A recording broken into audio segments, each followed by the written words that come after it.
بسم اللہ الرحمن الرحیم۔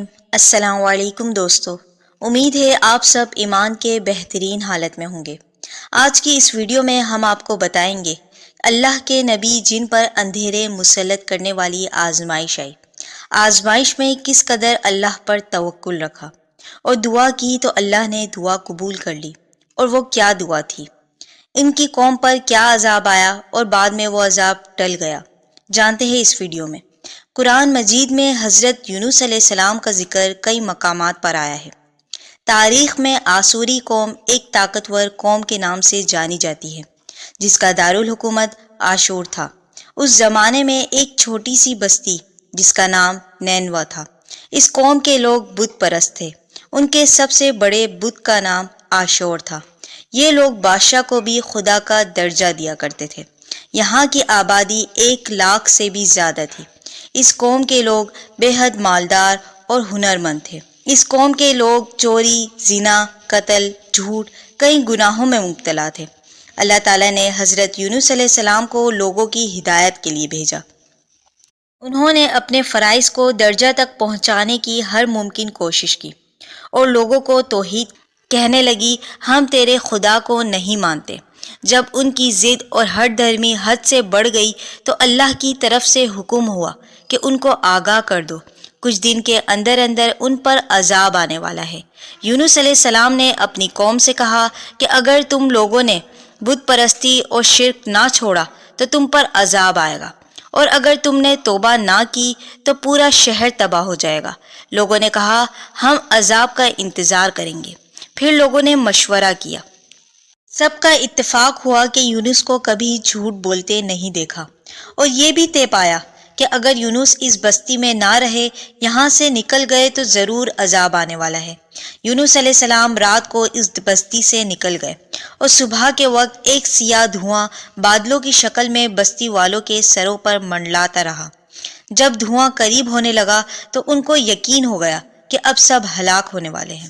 حضرت یونس علیہ السلام اپنی قوم سے ناراض ہو کر چلے گئے تھے، لیکن اللہ کی طرف سے انہیں حکم نہیں دیا گیا تھا۔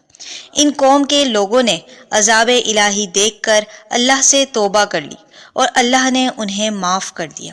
جب حضرت یونس علیہ السلام مہلت کے آخری لمحے تک انتظار نہ کیا اور اللہ کے حکم سے پہلے ہی ہجرت کر گئے تو اللہ نے اس قوم کو استغفار پر معاف کر دیا۔ چلتے چلتے وہ دریا کے کنارے پہنچے اور ایک کشتی پر سوار ہو گئے۔ جب وہ کشتی دریا کے بیچ میں پہنچی تو بھنور کے چکر کھانے لگی۔ یہ کیفیت دیکھ کر لوگوں نے کہا کہ اس کشتی میں کسی کا غلام ہے جو اپنے مالک سے بھاگا ہوا ہے۔ کشتی والوں نے بہت معلومات کی، کچھ بھی پتہ نہ چلا۔ آخر کار قرآن دازی کی گئی۔ اس قرآن میں حضرت یونس علیہ السلام کا ہی نام نکلا، اور اس طرح 3 بار کیا گیا تو حضرت یونس علیہ السلام کا ہی نام آیا۔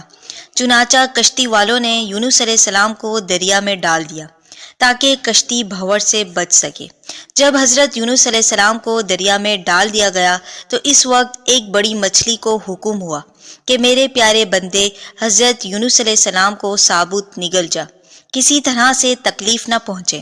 یہ سنتے ہی ایک بڑی مچھلی یونس علیہ السلام کے قریب آئی اور وہ ثابت نگل گئی۔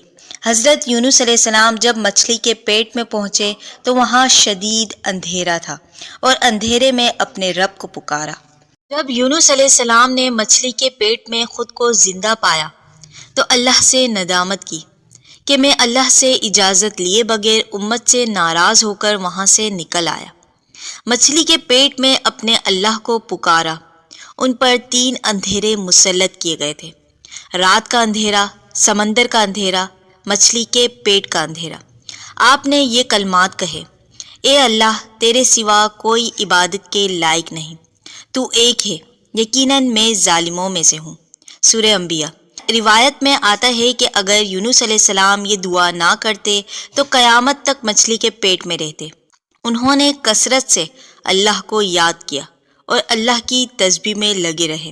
روایتوں کے مطابق اس مچھلی نے 40 دن تک اپنا منہ کھلا رکھا کہ یونس علیہ السلام کو اذیت نہ پہنچے بھوک پیاس کی وجہ سے، اور بعض کا کہنا ہے کہ 4 دن اور بعض کا 20 دن، واللہ عالم۔ پھر بھی وہ اللہ کے ذکر میں مشغول رہے۔ مچھلی کو اللہ نے حکم دیا کہ اب سمندر کے کنارے اگل دے۔ مچھلی نے کسی سمندر کے کنارے انہیں اگل دیا۔ یونس علیہ السلام بے حد کمزور ہو گئے تھے۔ سمندر کے کنارے اللہ نے بیل اگائی، جس کی وجہ سے یونس علیہ السلام پر سایہ ہو گیا تھا۔ اللہ نے ایک بکری بھیجی جو صبح شام آپ کو دودھ پلاتی تھی۔ اس سے آپ کی حالت بہتر ہونے لگی۔ پھر قوم کے لوگوں نے انہیں تلاش کیا اور انہیں سمندر کے کنارے دیکھ لیا۔ پھر یونس علیہ السلام اپنی قوم کے ساتھ نینوا شہر چلے گئے اور وہیں رہنے لگے اور پھر انتقال کر گئے۔ ہدایت دینا تو صرف اللہ کا کام ہے، ہمارا کام تو دین حق کو آگے پہنچانا ہے۔